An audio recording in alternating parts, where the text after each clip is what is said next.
कैसे हैं दोस्तों। एयर ट्रांसजेट की फ्लाइट 236 टोरंटो से लिस्बन जा रही थी। किसी भी आम दिन की तरह केबिन में सब कुछ नॉर्मल था। ड्रिंक्स और मील्स सर्व किए जा चुके थे। फ्लाइट को टेक ऑफ किए अराउंड 5 आवर्स हो चुके थे। फ्लाइट इस वक्त अटलांटिक ओशियन के लगभग बीचों बीच उड़ रही थी। सबसे नजदीकी आइलैंड भी यहाँ से कई 100 किलोमीटर दूर था। अचानक फ्लाइट कंप्यूटर पे एक मैसेज फ्लैश होता है। इससे पहले कि पायलट कुछ समझ पाते, थोड़ी देर के अंदर ही इस जहाज का फ्यूल खत्म हो चुका होता है।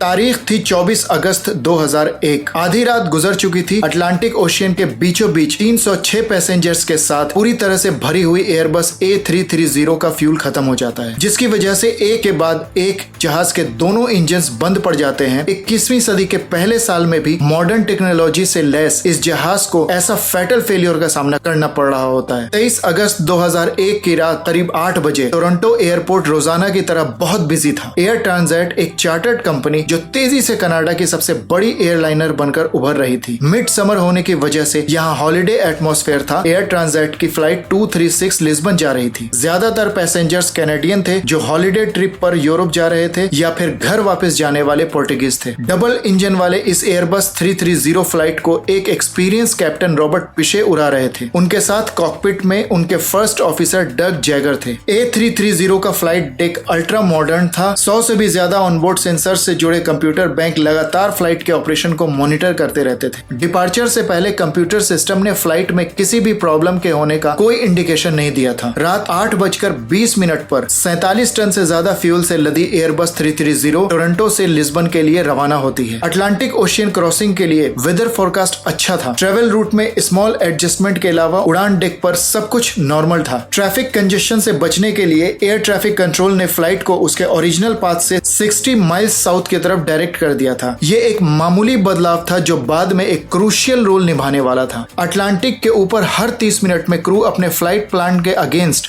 होने वाले फ्यूल कंजम्पशन और अपने पोजीशन को चेक कर रहे थे। सिस्टम कंप्यूटराइज्ड होने के बावजूद कुछ चीजों को मैनुअली कैलकुलेट करने की जरूरत होती है, जैसे कि फ्यूल ऑन बोर्ड, टैंक्स में मौजूद फ्यूल की क्वांटिटी और फ्लाइट के स्टार्ट के वक्त फ्यूल की क्वांटिटी को कंपेयर करके पायलट फ्यूल की खपत पर नजर बनाए रखते हैं। फ्लाइट के पहले 5 घंटे बिल्कुल नॉर्मल और आम दिनों की तरह ही थे। क्राइसिस की शुरुआत एक वार्निंग मैसेज से हुई, जब कंप्यूटर डिस्प्ले से पता चलता है कि इंजन नंबर 2 में ऑयल टेम्परेचर लो हो रहा है, लेकिन ऑयल प्रेशर अनयूजुअली हाई है। पायलट्स बड़े पजल्ड थे। उन्होंने फ्लाइट मैनुअल चेक किया बट कुछ भी रिलेवेंट नहीं मिला। फिर उन्होंने मॉन्ट्रियल में एयर ट्रांसजेट के मेंटेनेंस ग्रुप से कॉन्टेक्ट किया। ग्राउंड क्रू के पास भी कोई इमीडिएट सॉल्यूशन नहीं था, पर उन्होंने सजेस्ट किया कि पायलट ऑयल लेवल को मॉनिटर करते रहें और देखें क्या होता है। अब पायलट को सिचुएशन को खुद ही हैंडल करना था। कंप्यूटर डिस्प्ले पे ऑयल रीडिंग इतनी अनयूजुअल थी कि पायलट्स को ये लगने लगा कि ये एक कंप्यूटर एरर है, पर उन्होंने फिर भी ऑयल लेवल को मॉनिटर करना जारी रखा। एयर ट्रांसजेट 236 अपने रूट पे आगे बढ़ता जा रहा था। करीब आधे घंटे बाद एक नई वार्निंग मैसेज फ्लैश हुई। कंप्यूटर ने अब इंडिकेट किया कि लेफ्ट विंग के कंपैरिजन में राइट विंग में ऑयल का लेवल काफी कम हो गया है। दरअसल एयरबस 330 में फ्यूल इसके विंग्स में बने बड़े बड़े टैंक्स में होता है। क्रू ने एक बार फिर से फ्लाइट मैनुअल को देखा, जो ये सजेस्ट करता था कि वे एक स्पेशल क्रॉस फीड वाल्व के जरिए फ्यूल को एक विंग से दूसरे विंग में ट्रांसफर कर सकते हैं। पायलट ने क्रॉस फीड वाल्व ओपन कर दिया। उम्मीद तो ये थी कि इम्बैलेंस जल्दी ही दूर हो जाएगा और सिचुएशन कंट्रोल में आ जाएगी, लेकिन सिचुएशन अभी और बिगड़ने वाली थी। पायलट को ये पता ही नहीं था कि राइट विंग से फ्यूल लीक कर रहा है, जिसकी वजह से राइट विंग तेजी से फ्यूल को बाहर खुले आसमान में रिलीज कर रहा था। फ्लाइट 236 अब अटलांटिक ओशियन के ऊपर लगभग 39,000 फीट पर था। यहाँ से सबसे नजदीकी लैंड भी लगभग 300 किलोमीटर दूर था। अचानक फ्लाइट के कंप्यूटर सिस्टम ने एक के बाद एक कई वार्निंग मैसेजेस फ्लैश करने शुरू कर दिए, लेकिन पायलट को अभी भी कंप्यूटर मैलफंक्शन का ही शक था। दरअसल पायलट का सोचना था कि एयरबस का कंप्यूटर सिस्टम हजारों सेंसर्स की मॉनिटरिंग करता रहता है और इन सेंसर्स पे थोड़ा भी फ्रॉस्ट जम जाए तो कंप्यूटर गलत डेटा डिलीवर कर सकता है। इस बार जब को पायलट डक ने मैनुअली फ्यूल कैलकुलेशन की तो रिजल्ट बहुत चौंकाने वाला था। इतनी दूरी तय करने के बाद जितना फ्यूल बचना चाहिए था, एक्चुअल में फ्यूल उससे कहीं ज्यादा कम था। अब उन्हें भी लीक का शक होने लगा था।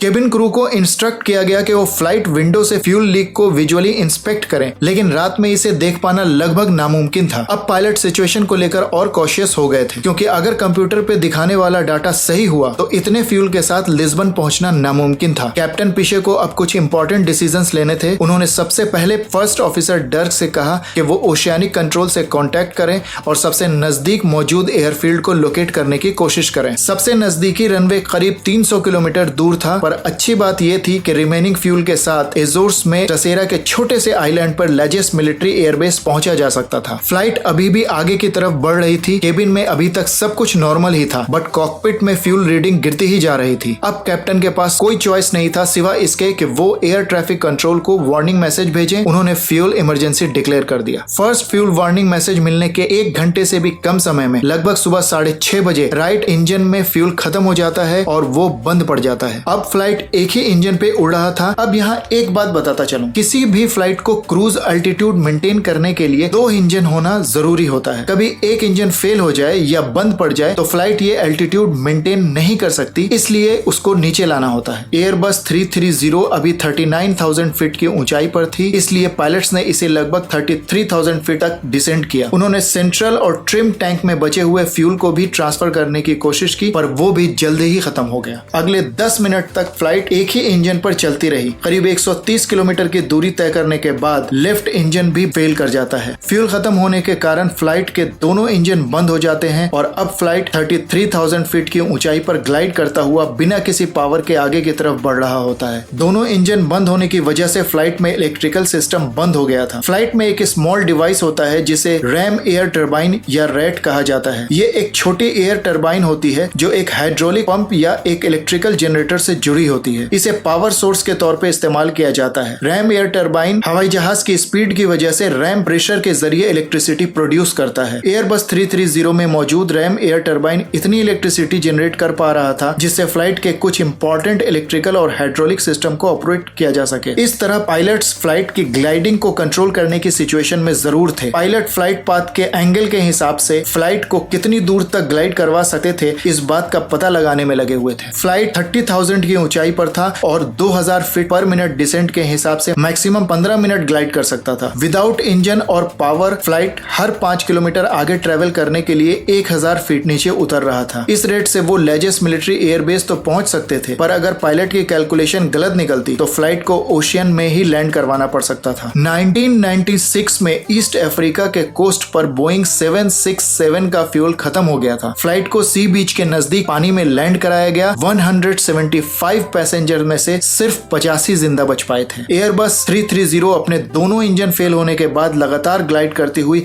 आगे बढ़ रही थी। हालांकि उन्हें लेजेस एयरबेस पहुंचने में कोई दिक्कत नहीं होनी चाहिए थी। सबसे मुश्किल काम फ्लाइट को रनवे पे लाना था। गलती की कोई गुंजाइश नहीं थी। कैप्टन पिशे एक एक्सपीरियंस पायलट थे। उन्होंने स्पीड कम करने के लिए कई स्वर्विंग मनूवर किए। फाइनली 4000 फीट की ऊंचाई पर फ्लाइट के लैंडिंग गियर्स को खोल दिया गया। एयरबस तेज रफ्तार से रनवे से टकराया। कैप्टन पिशे फ्लाइट की नोज को नीचे रखने की भरपूर कोशिश करते रहे। 12 में से 8 टायर्स के फटने के बाद फ्लाइट रनवे के बीच में ही रुक गई। फ्लाइट के रुकते ही लैंडिंग गियर्स में आग लग गई, जिसे एयरपोर्ट के फायर फाइटर्स ने फौरन बुझा दिया। कैप्टन पिशे और फर्स्ट ऑफिसर डर्क ने बिना पावर के अपने एयरबस को किसी भी पैसेंजर फ्लाइट से ज्यादा दूर तक ग्लाइड करवाया था। ये अपने आप में एक रिकॉर्ड था। इन्वेस्टिगेशन के दौरान ये पता पड़ा कि टोरंटो में हादसे से 5 दिन पहले मेंटेनेंस क्रू ने फ्लाइट के राइट इंजन को रिप्लेस करके दूसरा इंजन इंस्टॉल किया था। ये इंजन रोल्स रॉयस ने कुछ ही दिन पहले भेजा था, जिसमें हाइड्रोलिक पंप असेंबली मिसिंग था। एयर ट्रांजिट मेंटेनेंस क्रू ने इसकी जगह किसी पुराने इंजन का हाइड्रोलिक पंप असेंबली इंस्टॉल कर दिया था, लेकिन वो प्रॉपर फिट नहीं हुआ और वाइब्रेशन की वजह से पास से गुजरते हुए फ्यूल पाइप के साथ 5 दिनों तक रगड़ खाता रहा। आखिरकार अटलांटिक के ऊपर फ्यूल पाइप क्रैक कर गया और फ्यूल इंजन से बाहर खुले आसमान में लीक करने लगा। यही वजह थी कि फ्लाइट A320 का फ्यूल डेस्टिनेशन पर पहुंचने से पहले ही खत्म हो गया। अगस्त 2002 में एयरलाइन पायलट एसोसिएशन ने कैप्टन पिशे और फर्स्ट ऑफिसर डर्क को एयरबस A330 पर डेड स्टिक लैंडिंग परफॉर्म करने के लिए सुपीरियर एयरमैनशिप अवार्ड दिया। तो दोस्तों, इस तरह कैप्टन पिशे और फर्स्ट ऑफिसर डर्क ने अपने एक्सपीरियंस और सूझबूझ की वजह से एक तयशुदा हादसे को टाल दिया। उम्मीद है आपको यह वीडियो पसंद आई होगी। अगर अच्छी लगी हो तो लाइक और चैनल को जरूर सब्सक्राइब करें ताकि हमारी वीडियो सबसे पहले आप तक पहुंच सके। फिर मिलेंगे एक नई वीडियो में एक और अमेजिंग स्टोरी के साथ। तब तक के लिए गुड बाय, टेक केयर।